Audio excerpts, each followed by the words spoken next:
Halo, kita berjumpa kembali dengan materi gradien ya. Kali ini kita akan bahas gradien garis sejajar dan tegak lurus. Yang pertama, gradien garis sejajar.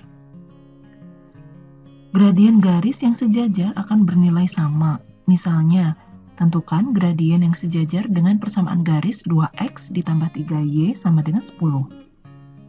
Nah, kita harus ingat kembali bentuk umum persamaan garis ya anak-anak. Yang ada di sebelah kiri adalah yang mengandung y.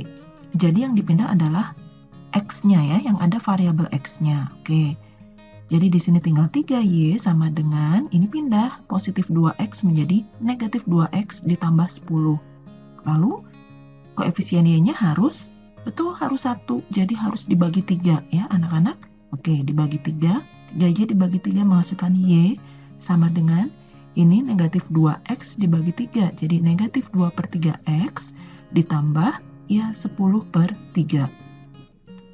Oke, gradien itu adalah koefisien x. Maka gradiennya adalah negatif 2/3. Gradien M1 dan M2 sama dengan negatif 2/3 karena sejajar. Karena sejajar gradiennya bernilai sama. Oke, masih ingat ya? Nah, gradien garis yang tegak lurus, ini syaratnya ya, M1 sama dengan negatif 1/M2 atau lawan dan kebalikan. Masih bingung?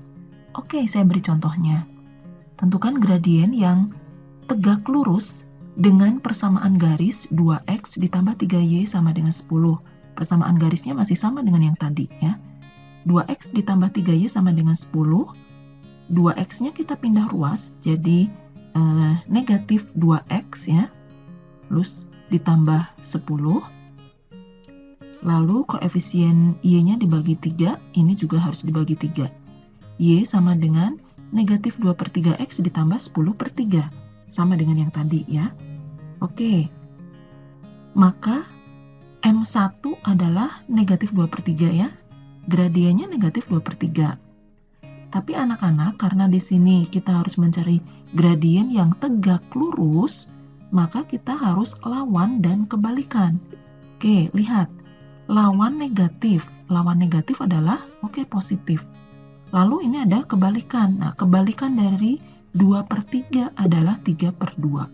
Nah, jadi gradiennya yang dipakai adalah yang M2. Yang 3/2. Oke, jelas ya anak-anak? Baik. Saya kasih contoh lagi. Tentukan gradien garis yang tegak lurus dengan garis yang melalui titik 2,3 dan negatif 3,13.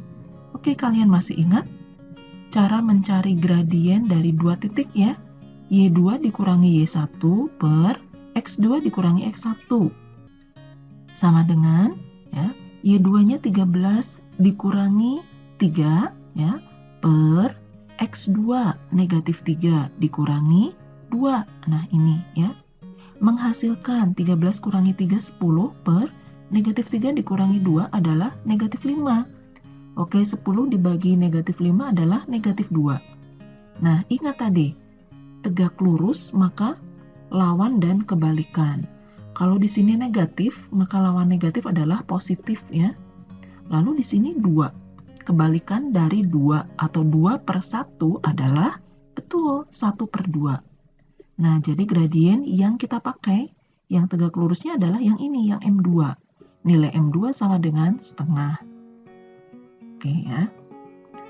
Oke, kita punya gambar gradien positif dan negatif. Perhatikan anak-anak, ini ada garis G ya. Garis G ini gradiennya adalah positif. Kita menghitung dari kiri ke kanan ya, ini dari kiri ke kanan, naik, jadi gradiennya positif. Kemudian, ini ada garis G dari kiri ke kanan ya, ini menurun. Kalau menurun pasti gradiennya betul negatif, oke? Jelas ya? Jadi ini gradien positif, ini gradien negatif. Nah, contoh soal supaya lebih jelas ya.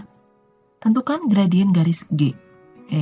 Kita pakai gambar yang tadi, gradien garis G. Oke, kita kasih garis bantuan ya. Ini sumbu X dan sumbu Y. Nah, sekarang kita hitung. X-nya berapa satuan nih? 1, 2, 3, 4, 5, 6. Oke, sumbu X 6 satuan. Kemudian kita hitung sumbu Y. 1, 2, 3, 4. Sumbu Y-nya 4 satuan. Nah, gradien itu adalah Y dibagi X ya anak-anak. Kita tinggal masukkan Y-nya 4, X-nya 6, 4 per 6 atau 2 per 3. Oke anak-anak, tidak cukup sampai di sini, kita harus lihat bentuk garisnya. Garisnya ini tadi dari kiri ke kanan ya, ini menurun. Kalau menurun berarti tandanya negatif, betul. Jadi kita harus tambahkan ya. Maka M sama dengan negatif 2 per 3. Oke, jelas ya? Baik. Terima kasih anak-anak.